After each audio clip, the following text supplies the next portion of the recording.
Hapon po sa inyong lahat. Ito na naman po ang inyong Kuya Attorney Noel na muli magbabahagi ng kaunting kaalamang legal. Kamusta na po kayo? Yung aking mga subscribers, mga viewers, yung mga bago pa lang napapagawi dito sa aking channel, sana ay mawili kayong manood nitong aking mga vlogs.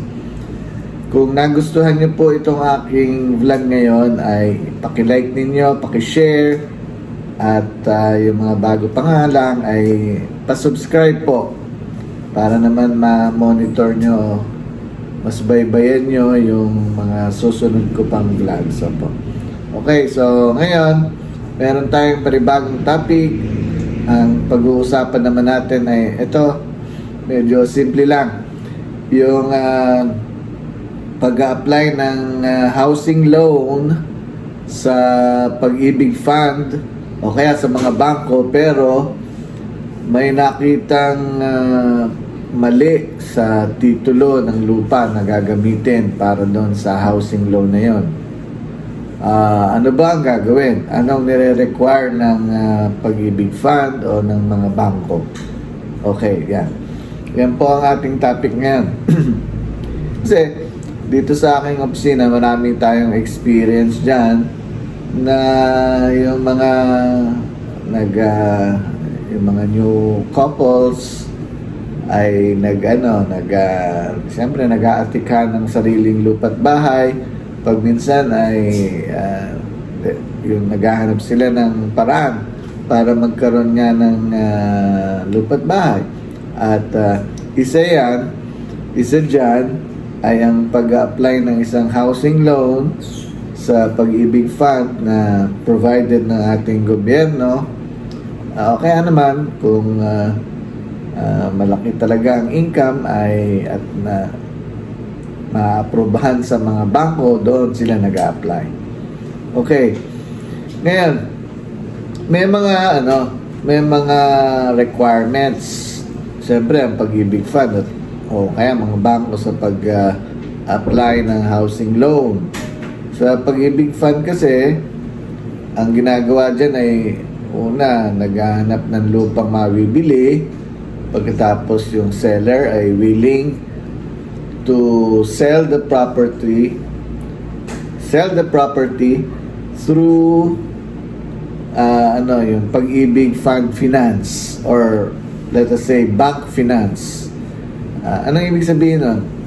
Ang Pag-ibig Fund o ang bangko muna magbabayad sa seller at yun ay babayaran naman ng unti-unti ng buyer sa Pag-ibig Fund o sa bangko.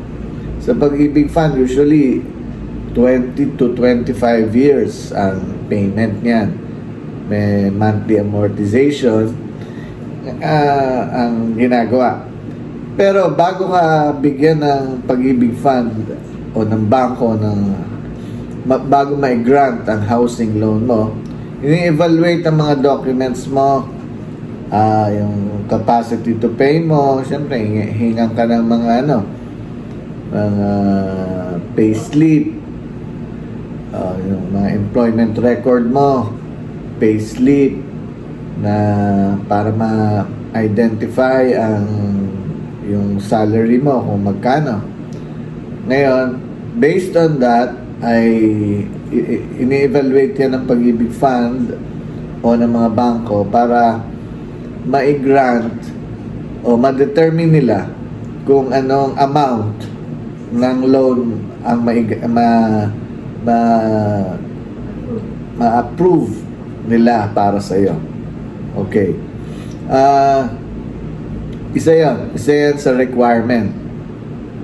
Pero ang isa pang requirement na mahalaga ay yung title ng property na binibili para tayuan din ng bahay.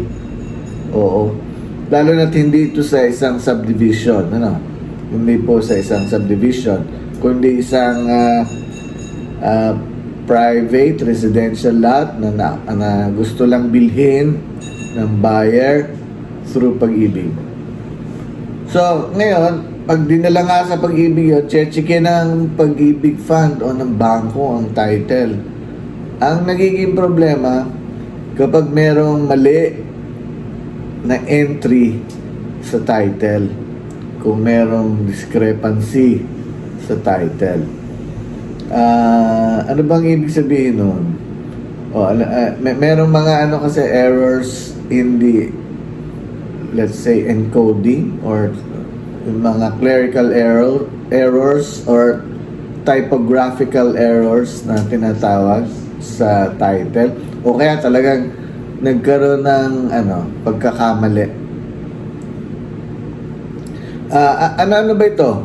Halimbawa, yung iba nga medyo trivial lang kagaya ng maling spelling ng pangalan.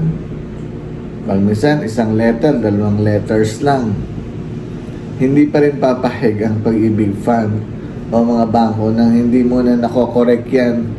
Iko-correct kasi yan sa korte pa, filing a petition for the correction of entries or entry in a transfer certificate of title. O yan, ipinipetisyon pa po yun sa korte. Medyo may konting gastos tayo, at it will take around 6 to 8 months bago mag-grant. Bahala. Siyempre, you need a lawyer to assist you in the filing of the petition in court. Yun nga, it will take some time. Kailangan din ng pera. Usually, ang minimum amount yan ay yung fee na inaabot, including lahat, filing fees, etc. Naabot yan ng mga 70,000 pataas. Depende rin sa laki ng lupa and other factors. Ano po? Okay. So, ano pa yung mga iba na ikino-correct? Yun, mali nga yung spelling ng pangalan. Tapos mali yung area of the land. Sa title, let's say 300 square meters. Pagdating sa tax deck, 250 square meters lang. So, may discrepancy. Nung chinek, nag-trace back doon sa old title, yung derivative title, o kung saan nagsimula yung titulo, yung existing title, nung tinrace back, ay talagang 250 yung title. 250 yung area nung title. Na dapat nakalagay sa title na area ng lupa. So, ang gagawin nun, may petition for correction of entry annotated on the title. Okay, yun yung area. Meron talagang mali yung technical description. Sa halip na south, north ang nailagay na type, o kaya west, east.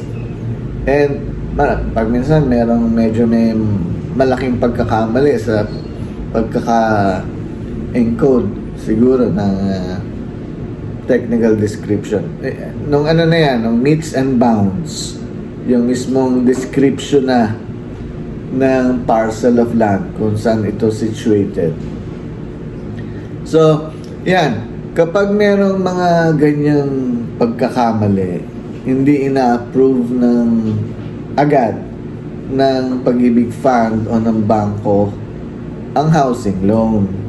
Ibabalik ang application muna sa inyo, ipapaprocess muna yung correction of the entry or entries in the title. Opo.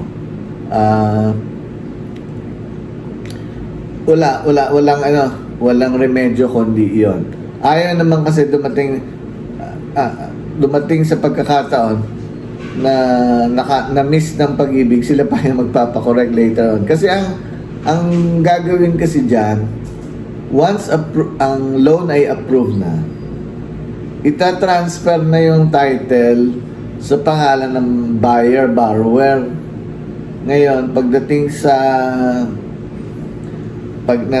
bago naman may transfer ang title sa buyer-borrower, babayaran mo na mga buwis yung gagawa ng deed of sale from the seller to the buyer, and then the payment of the corresponding taxes, the BIR taxes, capital gains and documentary stamp tax, tapos sa assessor the transfer tax, and then yung yung register of deeds na for the registration and titling.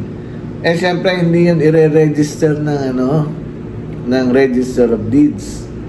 Yung hindi transfer ang title, hindi magpo-proceed ang titling and registration kung may pagkakamali. Sasabihin din ng register of deeds, hindi, petition nyo na muna yung pagkakamali, i-correct sa korte.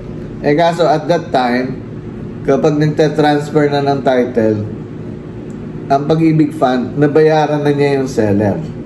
Nabayaran na niya. Usually, gano'n ang una kasi, yung bibigay sila ng guarantee letter na bibigyan nila ng cheque ang seller upon the transfer of title. Ngayon, kung mababara, yun, hindi. Kung mababara pala sa RD, sa Register of Deeds yan, at hindi maipupustro agad, hindi mabibigyan agad ang seller ng cheque ng Pag-ibig Fund. So, nakapending din ang transaction. Ngayon, maghihintay pa ng correction o order coming from the Honorable Court na i-correct ang title. So, ayan. Mahalaga po yan. At iyan namang mga pagkakamali sa titulo ay hindi rin sinasadya o hindi rin alam syempre ng registered owner yan. Ang Register of Deeds naman, hindi rin natin masisisi kung bakit nagkamali na gano'n. Sa dami ng ini-encode din nila ay pagminsan merong mga ganyang nakakalusot. O kaya naman, sa paggawa ng mode of conveyance earlier, ganun na yung nakalagay Halimbawa, sa pangalan, mali ang pagka-encode sa deed of sale. O kaya sa deed of sale, yung pala dapat may junior ang pangalan niya. Paggawa ng deed of sale, hindi na ilagay yung junior. So, pagta-type yun sa pag-encode ng Register of Deeds, base doon sa deed of sale, titingnan, walang junior. Ayun pala, dapat may junior. So, itong mga ganitong pagkakamali nangyayari. So, ayan. So, pag merong ganyan, hindi ina-allow agad ng Pag-ibig Fund at ng mga bangko para i-grant ang housing loan application ng mga borrower buyers. Okay, so sana po meron kayong nakuha ngayon dito sa aking topic. Marami naman pong nag-a-apply ng housing loan sa Pag-ibig Fund tsaka sa mga bangko. So, makakatulong yan sa inyo.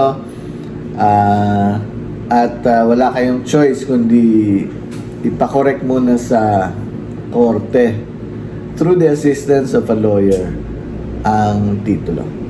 So hanggang dito na lang po. Marami pong salamat sa inyong lahat at magkita-kita tayong muli sa susunod kong vlog.